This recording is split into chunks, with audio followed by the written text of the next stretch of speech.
Welcome to the Trawl Free Table podcast from Fish Alaska magazine and proudly sponsored by SalmonState and the Cannery Restaurant in Homer. I'm Melissa Norris, publisher of Fish Alaska and Hunt Alaska magazines. This series expands on our magazine column, The Trawl Free Table, an effort to inform and spark honest dialogue about how industrial trawling affects Alaska's fisheries, communities, and ecosystems. We look beyond the labels to examine seafood certification systems, management practices, and the choices we can make as consumers to keep oceans thriving.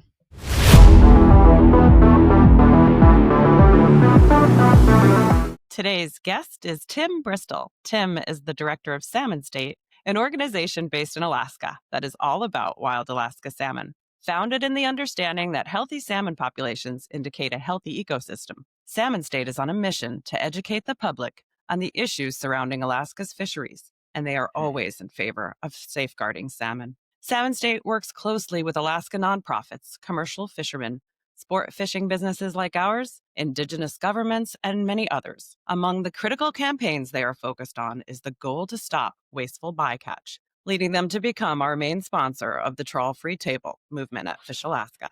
Thank you, Tim, for being here and for being a champion for Alaska. It's great to be here. Thanks for having me. My pleasure, Tim. Before we dive in, tell us about your path and what brought you here. My path.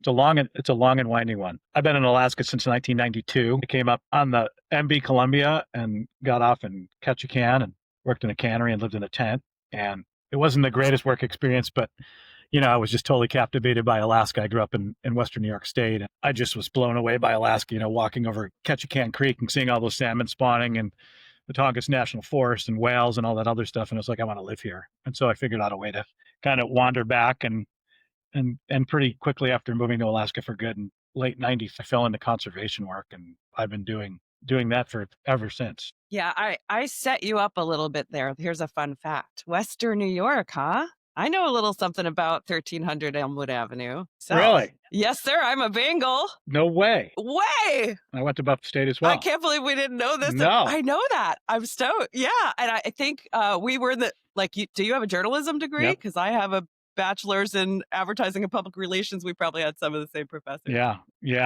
I don't know. I think I'm probably quite a bit older than you. I was there for the late great Charlie Adair. He was an amazing guy. He was Charlie Adair. That is very familiar to me. He was the department head, right? Yeah, he was great. He still worked night copy desk at the old Courier Express because he didn't want to get soft. So yeah. Wow, that is wild. Oh, yeah. I graduated in 98, and a week after I moved to Alaska. Mm-hmm. There you go. So Isn't that funny? Yeah, set you up on that. So then you came up and you started working with Trout Unlimited first. Is that right? Well, so I've done a lot of things. So I originally worked for the Alaska Center for the Environment, and it was a pretty cool program. It was not that long after the oil spill, and we were using criminal and civil penalties that were lodged against Exxon to purchase habitat and conservation easements in the spill zone. So Kodiak, Western Prince William Sound, some of the Village Corporation land around Cordova. And that's a huge success story that doesn't get talked about enough. It created 600,000 plus acres of new conservation lands all throughout that part of Alaska that was impacted by the Exxon Valdez oil spill. So that was a cool job. And then ended up wandering down to Southeast Alaska and being pretty heavily involved in conservation issues around the Tongass National Forest back when there was a tremendous amount of logging and road building going on. Then I ended up, and I eventually ended up at Trout Unlimited and ran the Alaska program at TU for 10 years and did a lot of work around the Pebble Mine issue. And I think there's some real parallels from the early Pebble years with what's going on right now with trawling and sort of this vertical integration of our fisheries and seeing sort of outside controlling interests taking over sort of dominance. This collection of Alaska Native people, resident sport anglers, lodge owners, and commercial fishermen all realizing that there's sort of a bigger thing they all need to work together collectively to try to defend against. 100%. I agree. So, salmon are at the core of all of this for us. Can you take a step back before we dive wholeheartedly into the trawl situation? And can you give sort of an overview of the state of salmon in Alaska today? Because we've got some highs and lows. Yeah. Yeah, I can't say that I'm an expert. I'm not sure anyone is when you're talking about Alaska overall, but it is a series of intersecting narratives. Some are really disturbing, and some are a lot more positive. Of course, the whole Chinook crisis, frankly, with the continuing decline in king salmon numbers throughout the state, especially in western Alaska and the Yukon and Kuskokwim, where we're not much above extinction levels there. No Chinook fishing on the Yukon for the next 7 years. It's a really dire situation. And then chum salmon out west are not doing much better. But then a little farther to the south, when you look at the sockeye fishery in Bristol Bay, they had another really successful year. And then the Kenai, of course, this year was just unbelievable. I think sockeye runs were decent here in southeast Alaska as well. The Taku River, which is just south of Juneau, I'm kind of looking down the channel, down Gastineau Channel here. I think it was the first year in well over a decade that they actually met the minimum escapement goals for Chinook. And then they had a good sockeye run. I have not heard anything yet about coho down here this year, but yeah, it's a mixed bag. It's a mixed It's bag. definitely a mixed Yeah, bag. exactly. Exactly. So salmon are cyclical species. So we've seen highs and lows before, but are we just seeing a perpetual downturn? I don't think anyone knows, but Yeah. I like to think that no, it's not a perpetual downturn. That we've seen these peaks and valleys before. Historically, the '70s, during the mid '70s, I think it was the mid '70s, things were really bad shape, and we've seen that rebound. I do think that one of the things you have to take into account is high quality habitat, and the fact that we haven't built dams on most of our rivers. We still have incredible habitat in Bristol Bay. The headwaters of the Kenai are in great shape. I think those are sort of the insurance policies or the fail safes when you have those dips in the runs, and hopefully that those are the kind of things that will help you rebound when there's better ocean abundance. I think that's one of the things you see in Yeah. California and Oregon and Washington and even southern British Columbia is they don't have that.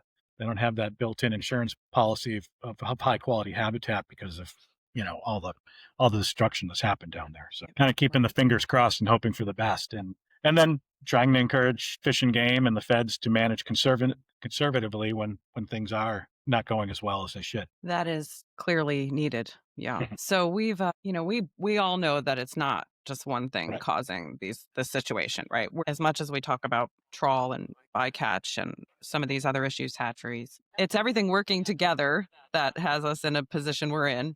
But we all have to bear that burden of conservation, right? We all need to do everything we can to protect it. But so, can you go over just some of the main causes people speculate are at the root? Well, I think climate change is clearly one of the drivers. You just see the ecosystem just having these big swings, right? And availability of prey for outmigrating salmon smolts and increased predation and changing currents and weather patterns and water temperatures, both in the ocean and in freshwater. I think those are all having significant impacts. I do think that means that everybody needs to do a little bit more, tighten their belt, shorter seasons, smaller bag limits, and for the most part, you see just about every sector doing that.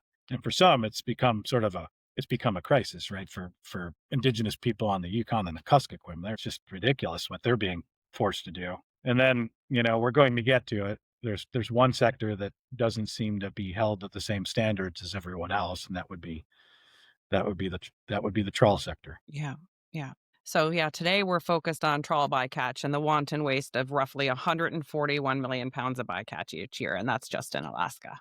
So, Tim, for the folks that haven't been filled in, I suspect most people at this point who'd listen to this know, but would you just sort of define what trawl fishing is in Alaska, like how they do it, where it's done, what they're targeting, etc.? Yeah, so they're targeting pollock, which is it's a very, how do you describe pollock? Very versatile species, right? It can be turned into Okay. a lot of different products, fillet fish sandwiches, fish sticks, artificial crab, and it's found in tremendous abundance in the Bering Sea and to an extent in the Gulf of Alaska. And over the last 20 years, you've seen this industry just grow by leaps and bounds, harvesting pollock, and it's a high volume, low value fishery. And in order to make money off of it, you have to catch a hell of a lot of pollock. And the way to do that is Mm.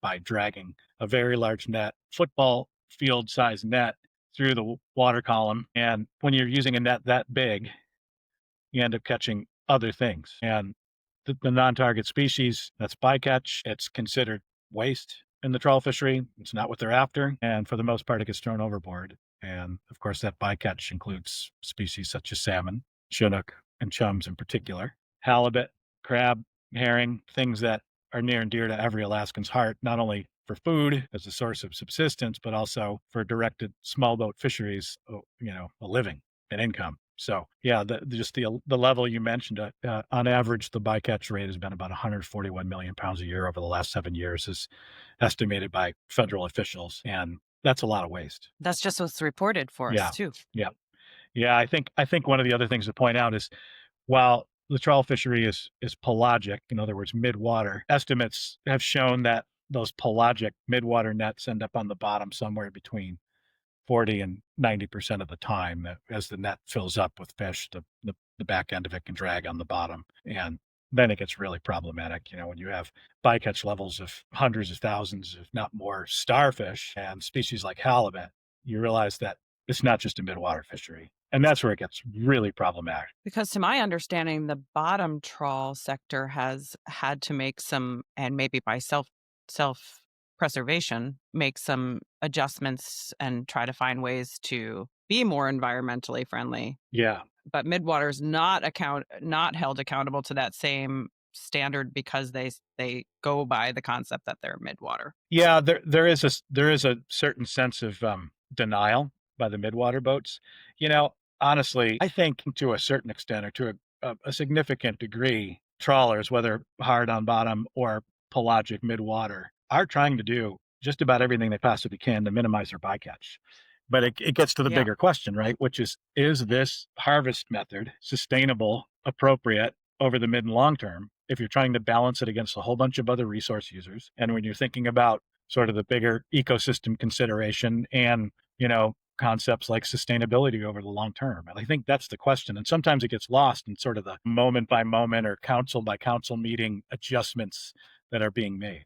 The federal fisheries laws create this balancing act between conservation and commerce, and I'm not sure that those scales are balanced properly right now between those two things. Yeah, I think a lot of people don't realize that this is all under the Department of Commerce, Yep, really yep, yep. managed, yeah, by NOAA Fisheries and the MPFMC, which we can talk a little bit more about as well. But yeah, so yeah, the regulation of this fishery, it's a wild concept, right? It's it's a real so it's a tremendously large fishery. It's the biggest fishery in the United States. It's the most lucrative fishery in the United States.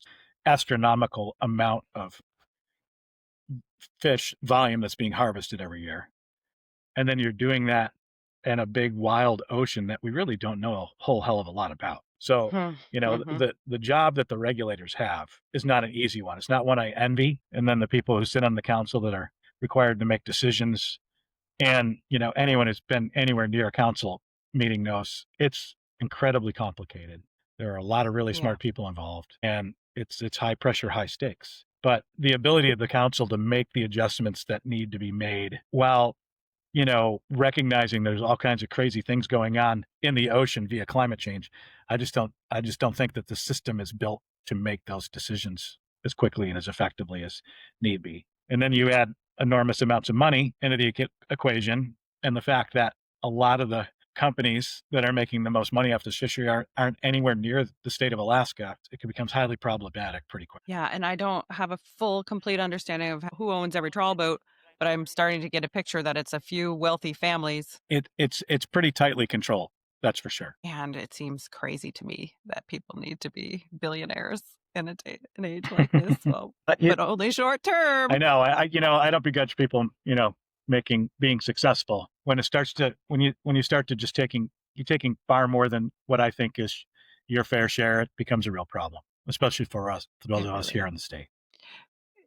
Well, you're not only taking more than your fair share, you're taking people's shares who really need it right out of their mouths. Exactly. Yeah. And why? So that we can take it and make a paste and make surimi and have our sushi.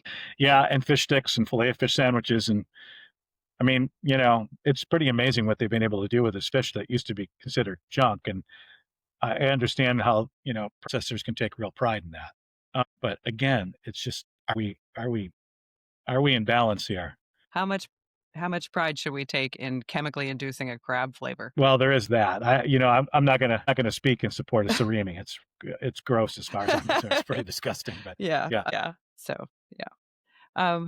Yeah, and the argument being that they are mass feeding the population, but I would wonder how much of that frozen seafood in the case there at Walmart goes to waste and doesn't sell through. Yeah, I don't know. I mean, I think it is pretty shelf stable. Again, I think it's a great narrative for them to tell to a national and international audience that we're feeding the world. But back here at home, we're dealing with all kinds of harvest restrictions. Again, you start with maybe the basic fundamental fishery, one that I think there's a huge human rights component to it as well. I mean, Alaska natives and other rural people on the Yukon aren't allowed to fish for Chinook for the next 6 years. I think it was a 7-year hiatus in total.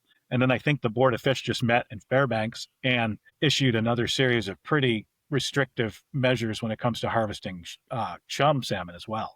So you have that. And then you talk about small boat directed fishing operations, many of which are based here in Alaska, that bought into a rationalized fishery in the first place and bought IFQs, and they are not having a very good go of it right now, especially for halibut. There was a series of really good stories that ran in the Anchorage Daily News recently by a veteran journalist, Hal Burton, just, talking about how really traditionally very successful commercial halibut fishermen are having a tough time scratching out a season. And then, I lived in Homer for 10 years and watching the changes even in that 10 years of opportunity. How much opportunity have been eliminated from residents and from people visiting, going on charter boats. No fishing on Tuesdays and Wednesdays in Homer, and a season that runs from Memorial Day to Labor Day. That's crazy. And then I'm just a resident sport angler, and just the number of restrictions on us, whether it's, limits on size of halibut or almost no king salmon fishing anymore. It's incredible. It just feels like there isn't a balance. It's a system that's really out of whack. I have to say it's been really disappointing to watch our congressional delegation not really address this issue, because it's like a third rail in Alaska politics, is right. You push back against the outsiders. You're always fighting for what's fair for Alaskans, and there's a lot of rhetoric about this and that, outsiders, and this one is just a classic story of outsiders having a direct negative impact on people from across the political and social spectrum. And so far it's been crickets. I mean, Mary Peltola did some stuff when she tried pretty hard when she was in there during her one term and introduced a couple of bills. But I mean, it hasn't even been. I would say it's been crickets from Nick Begich, but it hasn't even been crickets. It's like just stone silence. It's amazing. It's really frustrating to me to have these candidates run on the platform that they're going to reduce trawl bycatch and they're going to listen to Alaskans and make fisheries policies that benefit us, and then to just pretend they never said it. Yeah, I know. It's incredibly frustrating. And then that cascades down to the administration, the state administration, right? I mean, Alaskans do have the majority seats on the North Pacific Fisheries Management Council, makes decisions, but I have a tough time seeing how they're doing things that represent the popular will of the people up here right now. Can you just go over, I know many of us are aware, but some people still aren't, how that works with the NPFMC board and how those voting seats are assigned? Yeah, the council is just made up of a series of participants from Alaska, Washington, and Oregon. And the majority of those seats are Alaskan seats and are appointed by the governor. And then there's a designated seat for the commissioner of Fish and Game. And then that council meets several times a year and makes those big, tough decisions. I think we have seen over the years quite a few of the seats on the council are held by people with a direct financial stake in those fisheries. And I think probably some level of that is inevitable. You have to have you have to have the time and the knowledge and the commitment, because it's a tough process. But it does feel, again, that we've kind of lost some of the balance there, that there's a little bit of a sense of the fox guarding the hen house, so to speak. And then the Alaska representation right now, I don't think it's doing a good job of reflecting what the majority of people in Alaska want, which is more limits on bycatch, tighter definitions on pelagic versus non-pelagic, midwater versus bottom, reining in the excesses of bycatch. I just think that I think Commissioner Vincent Lang hasn't done a good job. He's pretty public about saying he thinks trawl's not the problem. I think what happens a lot of times is everybody gets so focused on salmon for good reason. It's in our name, SalmonState, and I mean it's salmon, right? And it means so much to all of us up here. Especially when you're talking about Chinook, trawl is not the only problem, right? You have a whole host Yeah. of problems. But when you don't have any king salmon fishing on the Yukon, you really don't have any king salmon fishing even on the Kenai anymore. And what are the bycatch numbers this year for? It's 38,644 observed Chinook caught as part of the trawl fishery, and another 172,000 chum. Yeah, it's definitely part of the problem. They don't even make it to the rivers. Yeah, and then in years past, they have done some admirable work trying to rein in how much salmon bycatch there is. But there were years when it was in the hundreds of thousands, and you wonder whether they essentially wiped out entire age classes. So Oh, yeah. I mean, if you're doing this, it's just an exponential problem year over year. yeah. But then if you start to add in the fact that they're already 1,000,000 pounds over their cap for bycatch of herring, which I think everybody knows is a really important forage fish, and then the halibut issue is just amazing. The bycatch is coming up on 4 million pounds for the year, and that's more than the overall directed fishery. So when you start looking at the entire ecosystem and all the different species, it's clearly a Oh, problem. man. So yeah, this is a hot button topic here in Alaska, and that's why we're all Yep. sort of doing everything we can to educate and spread the word and all of that. There are a few sectors here that would say that they're for the trawlers, and especially within different user groups across the state. Can you talk a little bit about that? Well, I think there's two things. I think processors have become very dependent on that steady stream of pollock running through their plants to be economically viable, and that's some financial, some structural issues with commercial fishing overall. And I certainly don't have the answers there. I would love Right. to see if we can hire someone in the years ahead to talk about maybe some potential solutions or some significant changes, right? Love it. I think that's really important. So there's a processing sector and there are some economic realities. It seems like everything in the world just becomes more and more vertically integrated, right? I've referred to it as the Amazoning of the ocean to a certain degree, where it's just, and I don't think that's good for Alaska and Alaskans. And then there are a lot of coastal Alaska Native communities that are within 60 miles of the Bering Sea that are part of what's called the Community Development Quota Program, and it's a provision in the Magnuson-Stevens Fisheries Act that grants those communities percentage of the revenue generated by the trawl fishery every year, and those annual flows of money are really important to some very rural communities with very few economic options at their disposal. So, Hmm. That creates some frictions and some tensions when if you want to be absolutist about it and say like we shouldn't have any trawling, you'll get some pretty significant pushback from people that are very close to the resource and have been there for a very long time, saying like this is critical to our survival, whether it's buying diesel for the power plant or keeping the school lights on or whatever it may be. And that's that's something that needs to be figured out. Where can you decouple that to a certain degree? I think it was a fairly purposeful, I would submit nefarious part of the whole CDQ program was those CDQ groups, when they receive that money has to be reinvested back into fisheries adjacent to their communities or in the waters near their communities. So like, why couldn't they take those proceeds and invest in something else to diversify their income streams away from fishing, right? If they wanted to. I don't know, that it gets pretty complicated pretty quickly. But yeah, that is where you're going to see Yeah. some pushback, and it's it's understandable. We hear and see a lot of other commercial fishing styles that are more sustainable and viable that employ Alaskans, that Alaskan families thrive on. They're even somewhat vocal about Yeah. the cause, and the need for reform. Many of them are dependent on those processors and major corporations to support them and buy their product, but others are direct to consumer, and that's what we're trying to get the word out together on, letting folks know to go direct to your small boat fishermen is the best sustainable method. Yeah, I think that is the highest and best. I get it though. Fishing's not easy ever. And then you might be a really good fisherman, and perhaps you're also really good at fixing your boat. Those are two incredible skills.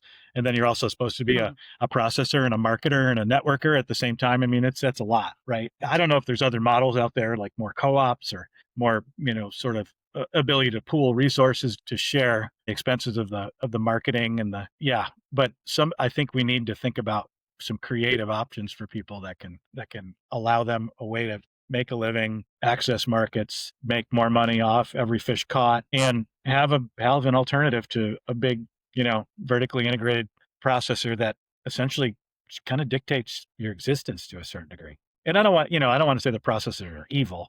I've heard individual fishermen call them evil at times, and I've been just talking to them. It's just like, the economics of the fishery are being built in a way. And I think the government's policies are aiding and abetting an economic structure that isn't in the best interests of Alaskans and coastal communities, making sure that money spreads as widely in the community as possible. I feel like we're definitely heading in the wrong direction from where we were and have been as a state. Yeah, I can see that. I'm knee deep in researching different seafood processing and producer companies and learning what they're up to. Latest is collaboration between Trident and Walmart with their pollock loins.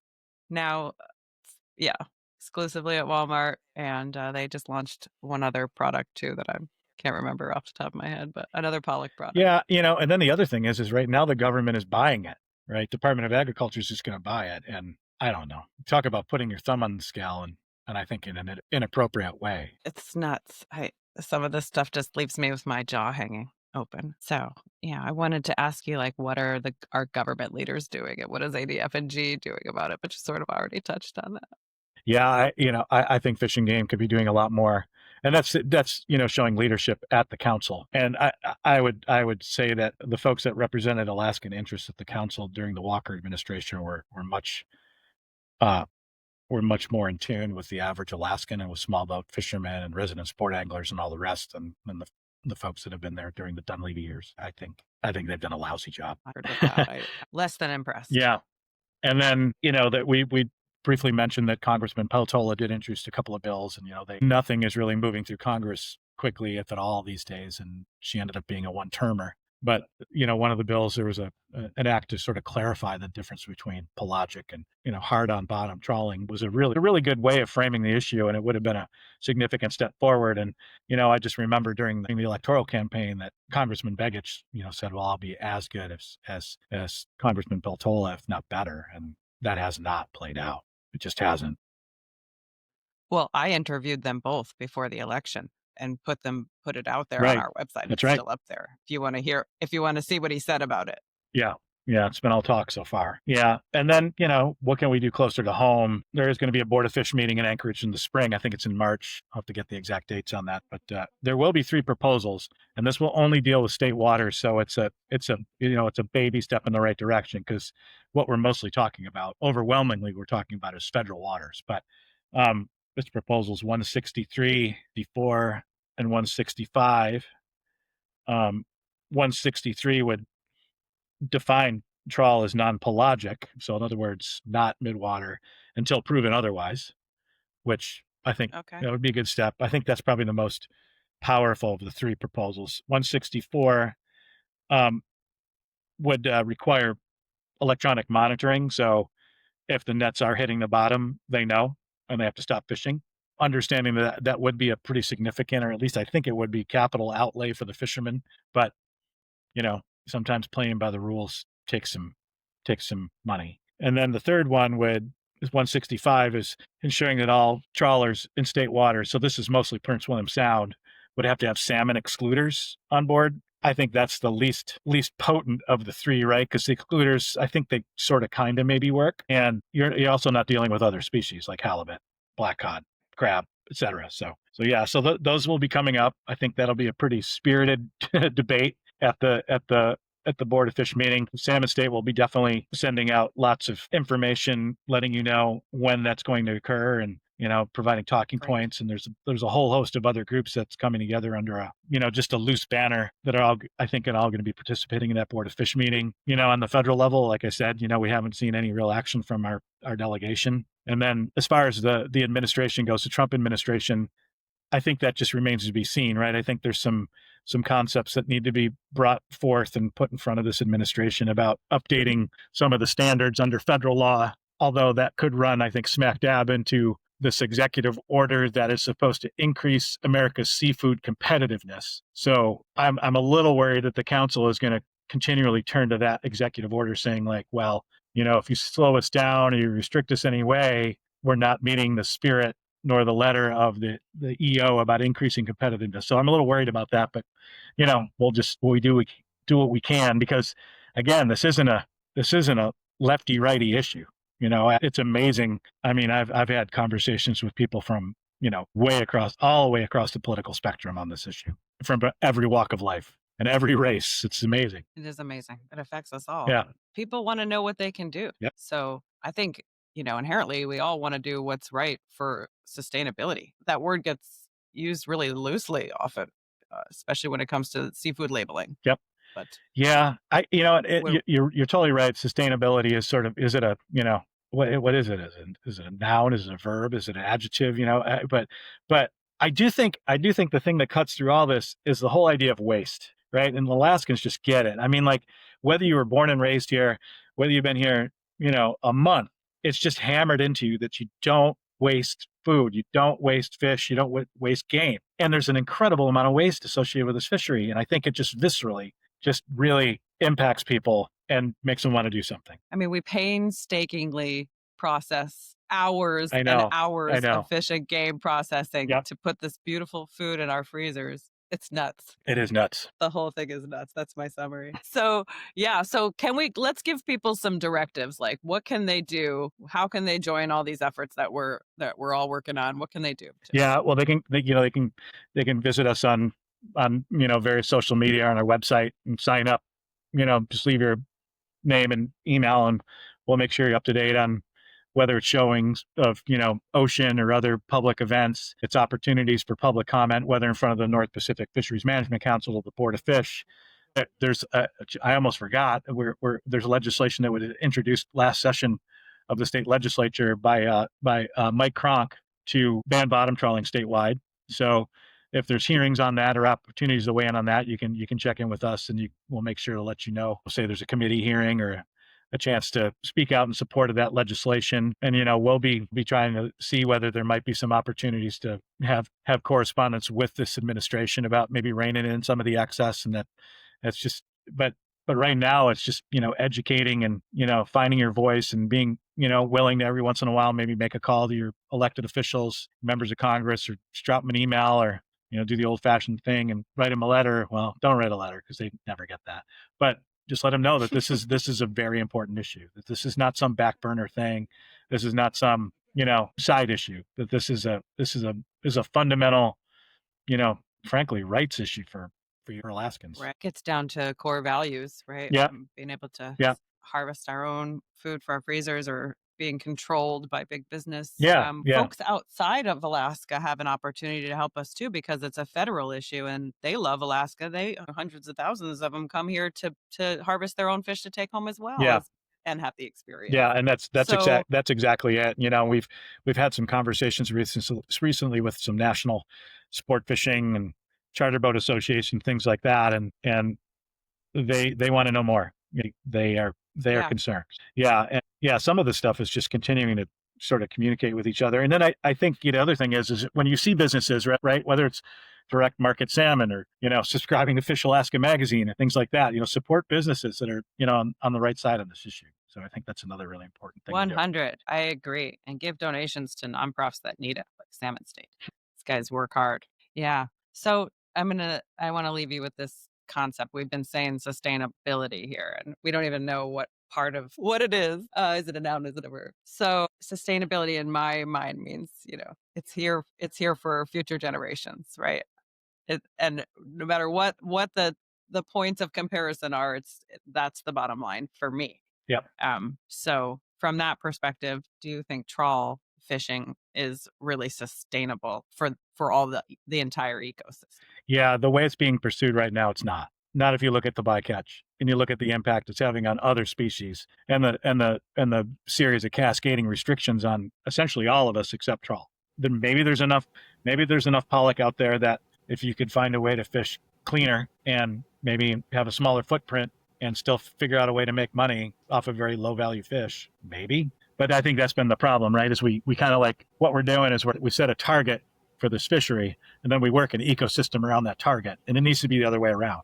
And every instance I've been involved in where you do it like that, where you just have like a harvest target, whether it's trees or it's fish, and then you expect to like just fill in all the blanks around it, you're going to end up with a real problem. So I think we need to reverse that situation sooner rather than later. And then sustainability. I mean, there's a lot of information out there coming from pollock harvesters about how they've been certified as sustainable by the Marine Stewardship Council. I'm not sure I believe that certification anymore. I think it's become kind of a pay for play system. If you can afford the certification process, which is not cheap, you pretty much get certification. Like I know that Senator Sullivan has talked a lot about competition from Russian fishing and how they don't have the same safeguards as we have here in the United States. But the Marine Stewardship Council right now is just about ending the comment period on recertifying Western Bering Sea and another pollock fishery in Russian waters. So is this sustainable? It's been it might be certified. I don't, maybe they won't get their certification. I suspect they will though. And they've been certified as sustainable in the past. And, that's the boogeyman that everybody's pointing to and saying why we have to do it over here and we do it better. I mean, is that true? I don't know. I think at the foundation of that certification is people have to pay to play, right? They Yeah. have to pay to have their label on there. So just being funded that way is questionable. Yeah. Yep. And what does it mean? Yeah. I think your definition is a better one. I know, I understand, Yeah. things, there's lots of devils in the details, but yeah, my really good friend, Brian Kraft, who's got Sportsman's Lodge on the Kvichak in Bristol Bay and was, has been one of the tireless anti-pebble warriors. He has something about how we don't own the resource. We're just borrowing it from our children, and I think that's kind of a good way to look at it. Yeah. Well, one thing I'm particularly thankful for is folks like you, Tim, and folks like Brian, and folks like Nellie, and all the folks out there busting their behinds to speak up for Alaskans and do what's right and protect this beautiful resource. So just thanks for working like so tirelessly, and your team is fantastic. MC and Ryan, all of them, they're great. So Well, thank you. Thank you. Well, thanks for giving us the time and the platform. We couldn't do it without you. You too. Same. Yeah. Have a great day. Thanks, Melissa.